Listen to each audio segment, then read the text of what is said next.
Bien-aimés frères et sœurs de Bourguébu, je vous adresse à toutes et à tous mes chaleureuses salutations dans le nom du Seigneur Jésus, heureux de vous retrouver à distance par le moyen de la méditation de la parole de Dieu.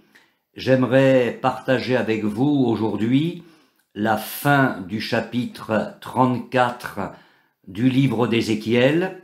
Ézéchiel chapitre 34, nous allons faire la lecture à partir du verset 16. Dieu dit, « Je chercherai celle qui était perdue, je ramènerai celle qui était égarée, je panserai celle qui est blessée, et je fortifierai celle qui est malade. Mais je détruirai celles qui sont grasses et vigoureuses, je veux les paître avec justice. Et vous, mes brebis, ainsi parle le Seigneur l'Éternel. Voici, je jugerai entre brebis et brebis, bélier et bouc. Est-ce trop peu pour vous de paître dans le bon pâturage, pour que vous fouliez de vos pieds le reste de votre pâturage, de boire une eau limpide, pour que vous troubliez le reste avec vos pieds, et mes brebis doivent paître ce que vos pieds ont foulé, et boire ce que vos pieds ont troublé. C'est pourquoi, ainsi parle le Seigneur l'Éternel, voici, je jugerai entre la brebis grasse et la brebis maigre, parce que vous avez heurté avec le côté et avec l'épaule, et frappé de vos cornes toutes les brebis faibles, jusqu'à ce que vous les ayez chassées, je porterai secours à mes brebis, afin qu'elles ne soient plus au pillage, et je jugerai entre brebis et brebis. J'établirai sur elles un seul pasteur, qui les fera paître, mon serviteur David. Il les fera paître, il sera leur pasteur. Moi, l'Éternel, je serai leur Dieu, et mon serviteur David sera prince au milieu d'elles. Moi, l'Éternel, j'ai parlé. Je traiterai avec elles une alliance de paix, et je ferai disparaître du pays les animaux sauvages. Elles habiteront en sécurité dans le désert, et dormiront au milieu des forêts. Je ferai d'elles et des environs de ma colline un sujet de bénédiction. J'enverrai la pluie en son temps, et ce sera une pluie de bénédiction. L'arbre des champs donnera son fruit, et la terre donnera ses productions.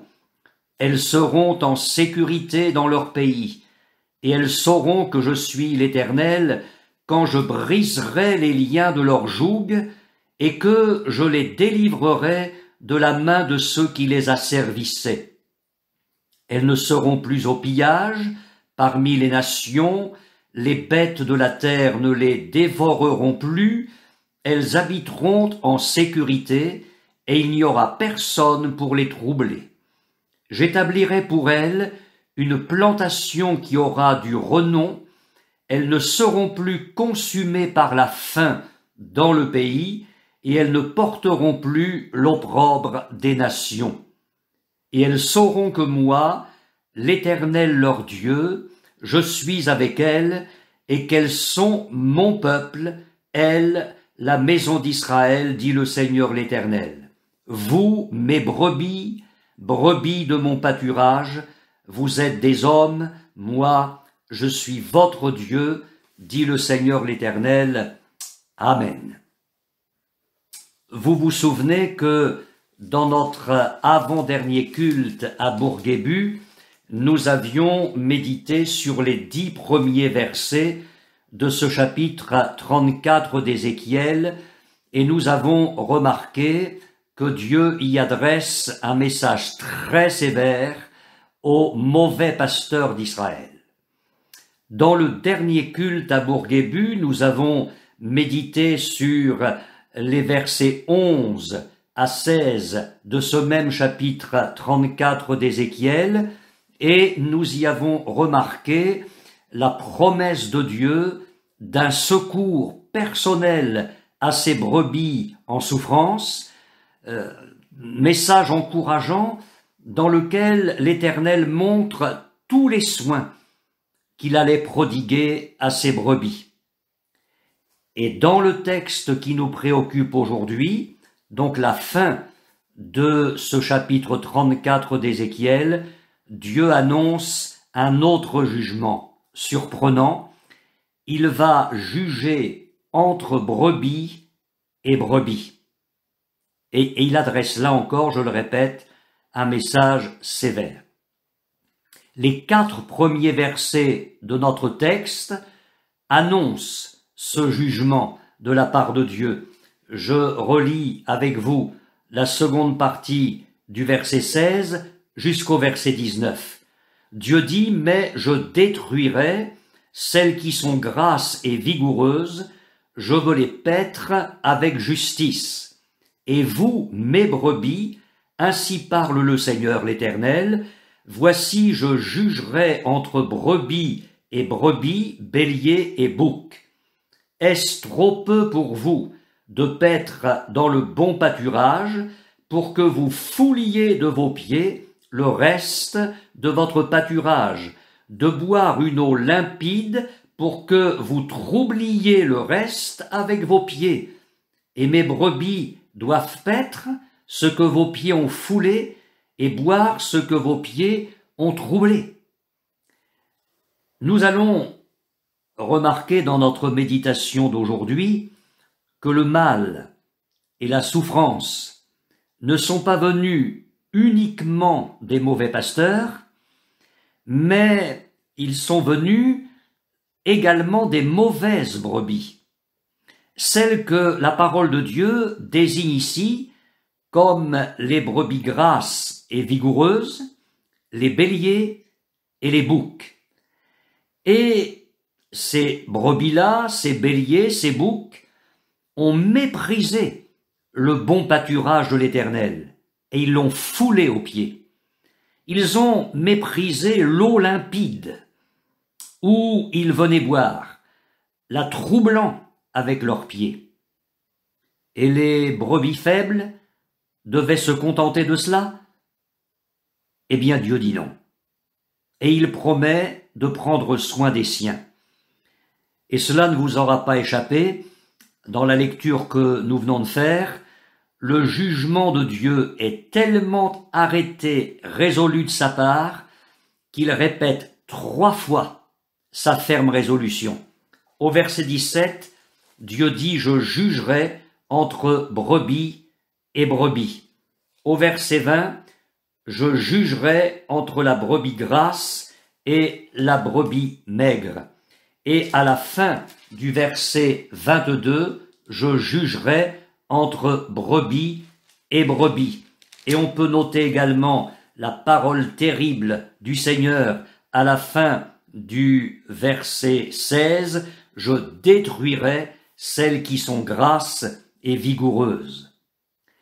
Mais, et béni soit Dieu pour cela, le message de l'Éternel contient aussi une note de compassion, de miséricorde et d'amour à l'égard de ses brebis. J'aimerais tout d'abord remarquer avec vous ce que sont ces brebis que Dieu condamne. Celles qui sont désignées au verset 16 comme les brebis grasses et vigoureuses.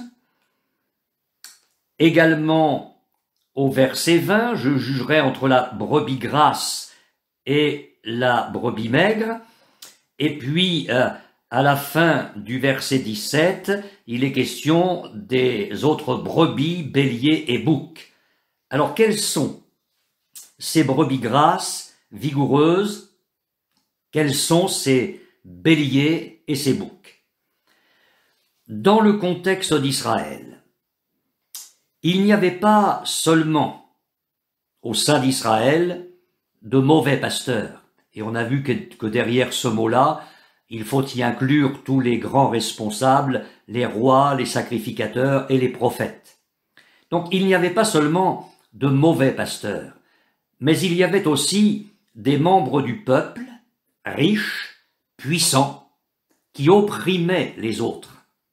Et ce sont ces gens-là qui sont désignés par l'Éternel comme les brebis grasses, fortes et vigoureuses, les béliers et les boucs. Dieu s'engageait à agir envers ces brebis-là avec justice. Et l'histoire d'Israël nous montre que c'est ce que Dieu a fait. Mais c'est ce qu'il fera aussi dans un autre contexte, dans les temps à venir. Et je peux lire pour vous ou avec vous dans l'évangile de Matthieu au chapitre 25 et au verset 31, le Seigneur Jésus parle ici des temps à venir, le moment où il va revenir pour établir son règne de 1000 ans, et nous savons que ce temps-là va être inauguré par un temps de jugement, et Jésus dit dans Matthieu 25, 31, « Lorsque le Fils de l'homme viendra dans sa gloire avec tous les anges, il s'assiera sur le trône de sa gloire, toutes les nations seront assemblées devant lui, il séparera les uns d'avec les autres, comme le berger sépare les brebis d'avec les boucs, il mettra les brebis à sa droite et les boucs à sa gauche. » Et c'est ce qui nous montre, et c'est là une leçon très importante, que Dieu ne change pas. Ce qu'il a été dans le contexte d'Israël au temps d'Ézéchiel, il le sera à la fin des temps. Dieu ne change pas dans sa nature divine et Dieu ne change pas dans l'exercice de ses jugements. Et l'Église fidèle doit toujours être consciente de cela. Et elle ne doit jamais s'adapter au monde, aux glissements doctrinaux, aux effondrements de la morale, à l'apostasie galopante qui réécrit aujourd'hui un autre évangile, qui présente un autre Jésus, un autre esprit. Dieu dit par la bouche du prophète Malachie, « Je suis l'Éternel, je ne change pas ». Et l'auteur de l'Épître aux Hébreux nous dit, « Jésus-Christ est le même hier et aujourd'hui et éternellement ». J'en viens au comportement de ces brebis grasses et vigoureuses. Mais notez tout d'abord que le mal et la souffrance endurés par les brebis de l'Éternel ne sont pas venus uniquement des mauvais pasteurs, comme nous le disions tout à l'heure, mais aussi des mauvaises brebis. Il en est de même aujourd'hui dans l'Église de Jésus-Christ. Je sais bien que nous sommes dans un temps très particulier avec la pandémie, que nous sommes tenus de rester confinés dans nos maisons, mais nous parlons pour ce qui s'est passé dans les semaines, les mois derniers, ce qui sera dans les temps à venir parce que nous sortirons de cette pandémie bien évidemment et l'Église restera debout jusqu'au retour de Jésus. Donc il est bon de voir ce qu'il en est dans l'Église de Jésus-Christ. Ce qui s'est passé avec Israël et ses fameuses brebis vigoureuses se passe dans le peuple de Dieu.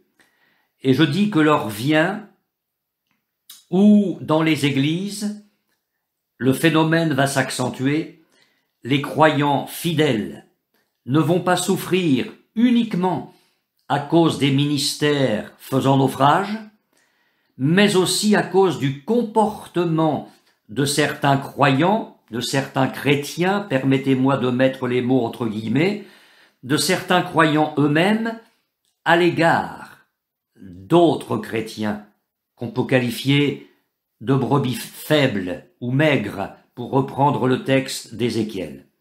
Qu'est-ce que je veux dire par là? Citons des exemples connus. des chrétiens riches mépriseront ceux qui sont pauvres. Et à cet égard, nous avons besoin de nous souvenir de l'exhortation de Jacques au chapitre 2 de son épître, les versets 5 et 6.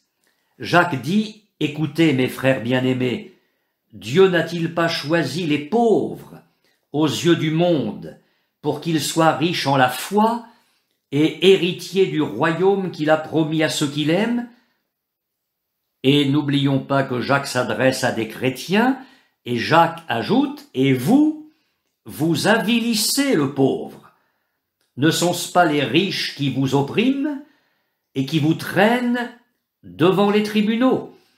Ne sont pas eux qui outragent le beau nom que vous portez? » Donc le mal existait déjà dans la première Église, et Jacques souligne ces souffrances endurées par certains chrétiens. Mais il y a d'autres cas de figure.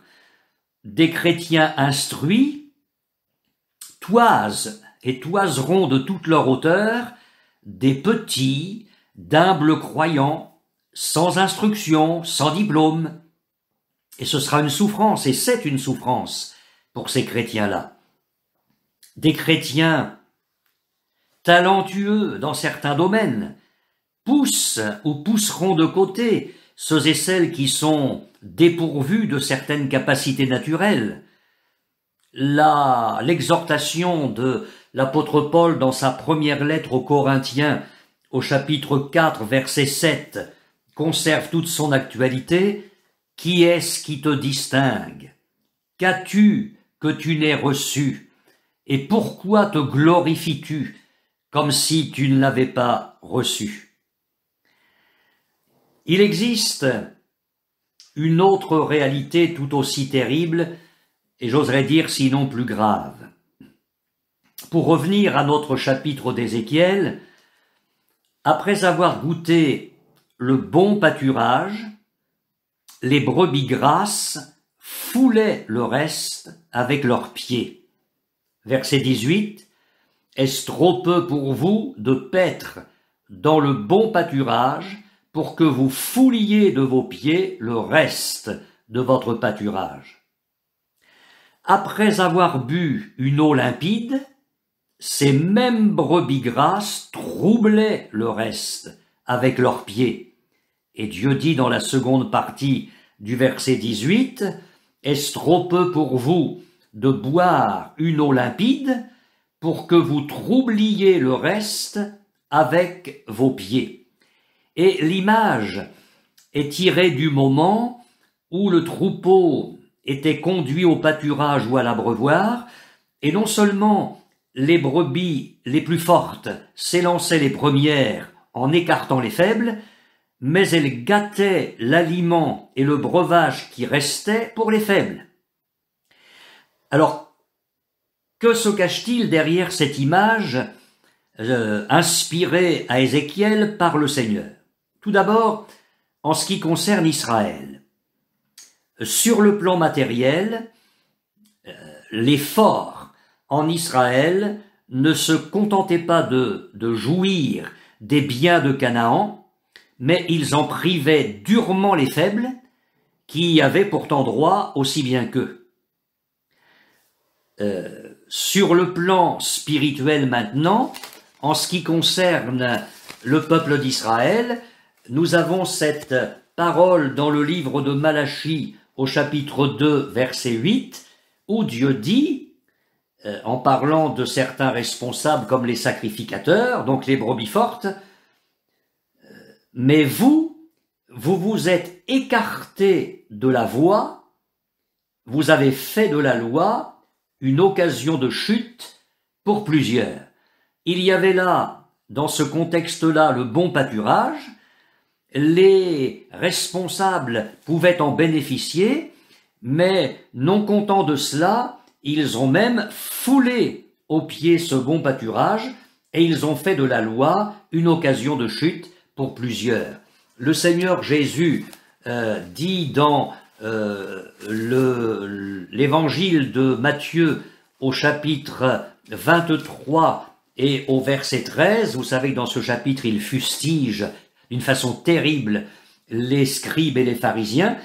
Jésus dit « Malheur à vous, scribes et pharisiens hypocrites, parce que vous fermez aux hommes le royaume des cieux, vous n'y entrez pas vous-même, et vous n'y laissez pas entrer ceux qui veulent entrer. »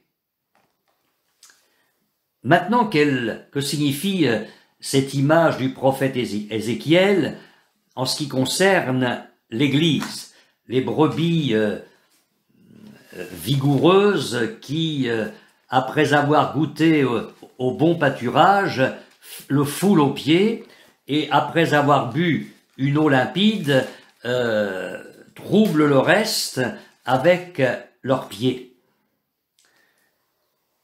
Le bon pâturage me semble être tout simplement la parole de Dieu. Elle est là, pleine de la nourriture dont notre âme a besoin. Jésus disait que l'homme ne vivrait pas de pain seulement, mais de toute parole qui sortirait de la bouche de Dieu. La parole de Dieu est le pain des grands, le pain des forts. Et Dieu a tout mis dans sa parole pour nourrir notre être spirituel, nourrir notre foi. Cette parole est la lampe à nos pieds, la lumière sur notre sentier. Il y a tout ce qui est nécessaire au développement de notre vie dans cette parole tout entière inspirée du Saint-Esprit. Eh bien, si nous considérons le message du prophète Ézéchiel, on peut remarquer aujourd'hui que cette bonne parole est foulée aux pieds. À plus d'un endroit, il y a disparition du vrai message divin, le vrai message de la vie, le vrai message de l'esprit, de la foi, le message centré sur Christ, centré sur la rédemption, l'œuvre de la croix, la puissance du sang. On assiste aujourd'hui dans les églises, dans certaines églises, à des discours philosophiques, psychologiques, à des messages qui sont dépourvus de toute sève spirituelle. On a vraiment le sentiment de vivre cette image d'Ézéchiel où les brebis grasses, les responsables ont foulé aux pieds le bon pâturage. Pour ce qui est de l'eau limpide, l'image n'est pas compliquée à saisir. Pourquoi ne pas y voir la vie de l'esprit? Jésus a dit, si quelqu'un a soif, qu'il vienne à moi et qu'il boive. Celui qui croit en moi, comme dit l'Écriture, des fleuves d'eau vive couleront de son sein. Eh bien, cette eau limpide, elle aussi, a été foulée aux pieds. Elle a été troublée par le pied des brebis fortes. La vie de l'esprit est en extinction. Je suis catastrophé de voir qu'il y ait si peu d'enseignements, de prédications sur la vie de l'esprit, où les nouveaux baptisés ne sont pas conduits dans la voie du baptême de l'esprit, où on n'enseigne plus la nécessité de rechercher, d'aspirer aux dons spirituels, de les recevoir, de les exercer. Il n'y a plus aucune notion de ce qu'est la véritable onction, et derrière ce mot onction aujourd'hui, on ne met plus les mêmes choses. On remplace l'onction par une ambiance artificielle, musicale. On remplace l'onction par une ambiance mondaine, psychique, pour ne pas dire sensuelle parfois. Et c'est une triste situation pour les brebis du Seigneur. Dieu dit « Et mes brebis doivent paître ce que vos pieds ont foulé et boire ce que vos pieds ont troublé. » Mais ce n'est pas tout. Parce que Dieu s'engage à juger la violence des brebis fortes, une violence manifestée contre les brebis faibles. Parce que vous avez heurté avec le côté, verset 21, et avec l'épaule, et frappé de vos cornes toutes les brebis faibles jusqu'à ce que vous les ayez chassées, je porterai secours à mes brebis. Les brebis avaient donc été heurtées avec le côté et avec l'épaule des autres. Elles avaient été frappées par les cornes, les cornes des boucs, puisque les brebis n'ont pas de cornes. Et ces brebis ont été chassées. Eh bien aujourd'hui, ça arrive dans plusieurs endroits, on pousse les autres, les petits, ceux que l'on méprise, on les blesse, on les chasse. Et il y a encore un mal que le Seigneur souligne au verset 22. Je porterai secours à mes brebis afin qu'elles ne soient plus au pillage. Les brebis au pillage. Je sais que les chrétiens qui ont été malmenés, dépouillés de certaines richesses spirituelles, comprennent très bien l'image employée ici par l'Éternel. J'en viens à quelque chose de délicieux. Nous avons, dans cette fin de chapitre 34, les promesses du secours de Dieu qui sont répétées. Dieu va porter secours et il va juger. Verset 22, « Je porterai secours à mes brebis afin qu'elles ne soient plus au pillage et je jugerai entre brebis et brebis. » Alors il est vrai que nous retrouvons dans notre texte d'aujourd'hui des pensées déjà évoquées dans les versets 11 à 16 et qui ont été l'objet de notre dernier culte à Bourguébu. Mais si Dieu réitère ici ces mêmes promesses, c'est parce que ces brebis en souffrance en ont bien besoin et il sait qu'elles ont besoin d'un message de réconfort. Et si Dieu les répète, ces promesses-là, alors permettez-moi de les répéter à nouveau pour vous et pour moi aujourd'hui. Dieu parle à nouveau de quoi? Il parle de rassasiement. Ces brebis vont pouvoir paître comme il convient. Dans le verset 23, Dieu va le répéter 2 fois. J'établirai sur elles un seul pasteur qui les fera paître. Mon serviteur David, il les fera paître. Il sera leur pasteur. Dieu parle à nouveau de sécurité. Verset 25. Elles habiteront en sécurité dans le désert. Et au verset 27, le Seigneur dit, elles sauront que je suis l'Éternel, elles seront en sécurité dans leur pays. Dieu parle à nouveau de repos. Verset 25, elles dormiront au milieu des forêts. Dieu parle de la délivrance d'un joug.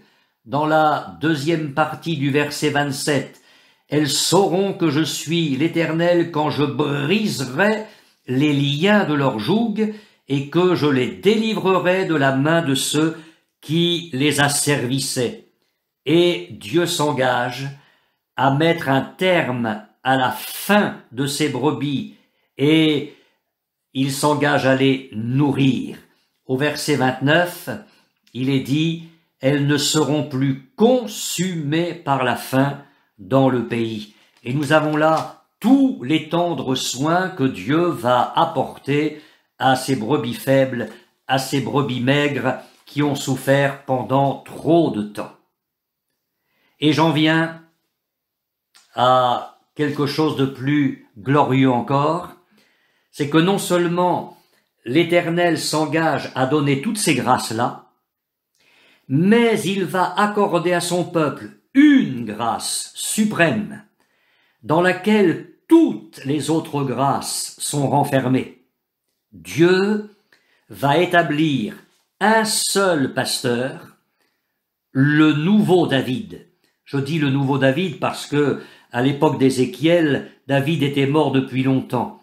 Donc Dieu parle d'un seul pasteur le nouveau David. Relisez avec moi le verset 23. « J'établirai sur elle un seul pasteur, qui les fera paître, mon serviteur David, il les fera paître, il sera leur pasteur. » Alors vous allez me dire, mais qui est ce nouveau David, ce serviteur David, puisque le roi David est mort depuis longtemps? Eh bien, ce nouveau David, c'est tout simplement Christ. Rappelez-vous, il est désigné dans la première ligne de l'évangile de Matthieu comme étant le fils de David. Et l'Écriture parle de Jésus comme du pasteur par excellence. Il est le bon pasteur. Jésus dit dans l'évangile de Jean au chapitre 10, verset 11, « Je suis le bon berger ». Jésus est aussi le grand pasteur des brebis, parce que dans l'épître aux Hébreux, au chapitre 13 et au verset 20, Hébreux chapitre 13, verset 20, l'auteur de l'épître aux Hébreux dit que le Dieu de paix qui a ramené d'entre les morts le grand pasteur des brebis par le sang d'une alliance éternelle, notre Seigneur Jésus, vous rende capable de toute bonne œuvre. Donc Jésus est le bon pasteur, il est le grand pasteur, et l'apôtre Pierre, s'adressant aux anciens, va même rappeler que Jésus est le souverain pasteur.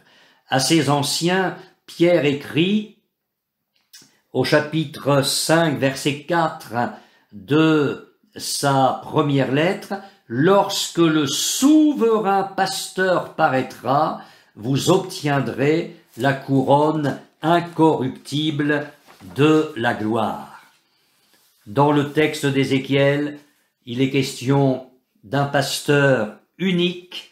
Verset 23, « J'établirai sur elle un seul pasteur, mon serviteur David, il sera leur pasteur. » Alors si on remet la parole d'Ézéchiel dans le contexte d'Israël, cela signifie que la royauté ne sera plus partagée comme elle le fut pendant le schisme, qui avait, vous le savez, séparé les deux royaumes, Israël d'un côté, Juda de l'autre.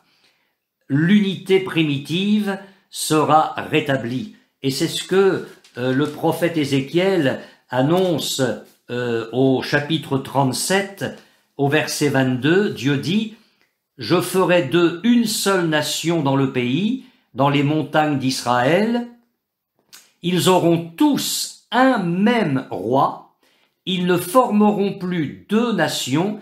Ils ne seront plus divisés en deux royaumes. » Et au verset 24, « Mon serviteur David sera leur roi, et ils auront tous un seul pasteur. Ils suivront mes ordonnances, ils observeront mes lois et les mettront en pratique. » En ce qui concerne l'Église, le Seigneur Jésus, dans l'évangile de Jean au chapitre 10, alors qu'il parle de lui comme du bon berger, dit quelque chose de très très intéressant. Je vais vous lire ce verset-là, c'est le verset 16 du chapitre 10. Jésus dit « J'ai encore d'autres brebis qui ne sont pas de cette bergerie, donc qui ne sont pas de la nation d'Israël. » Et Jésus ajoute « Celles-là aussi, il faut que je les amène. » Et ces autres brebis, c'est tout simplement les nations païennes, c'est chacun de nous. « Celles-là aussi, il faut que je les amène. Elles entendront ma voix. » Et écoutez bien ce que Jésus ajoute. « Et il y aura un seul troupeau, un seul berger. » L'Église, quel que soit le nombre de ses participants, quels que soient les continents où elle se trouve, quelles que soient les races, quelles que soient les conditions sociales, quel que soit le niveau d'instruction, le niveau de fortune et d'autres considérations, les vraies brebis du Seigneur sont une. Il y a un seul troupeau rassemblé sous un seul berger, dans lequel sont contenues toutes les grâces dont elles ont besoin, notre Seigneur Jésus. Pour conclure, je vous dirai seulement ceci, mes frères et sœurs, consolez-vous, réjouissez-vous par ces paroles. Dieu a vu l'oppression des brebis faibles. Il a vu leur souffrance. Il a mesuré l'intensité de leurs blessures. Il a été le témoin du mépris dont elles ont été l'objet. Il a vu leur faim, leur soif. Il a vu leur mise à l'écart. Il a été témoin de leur bannissement, de leur dépouillement. Et il vient les secourir. Christ lui-même va prendre soin de ses brebis. N'oublions jamais que tout est en Jésus. À nous d'entendre son appel, à nous de bien connaître et reconnaître sa voix et de le suivre. Amen.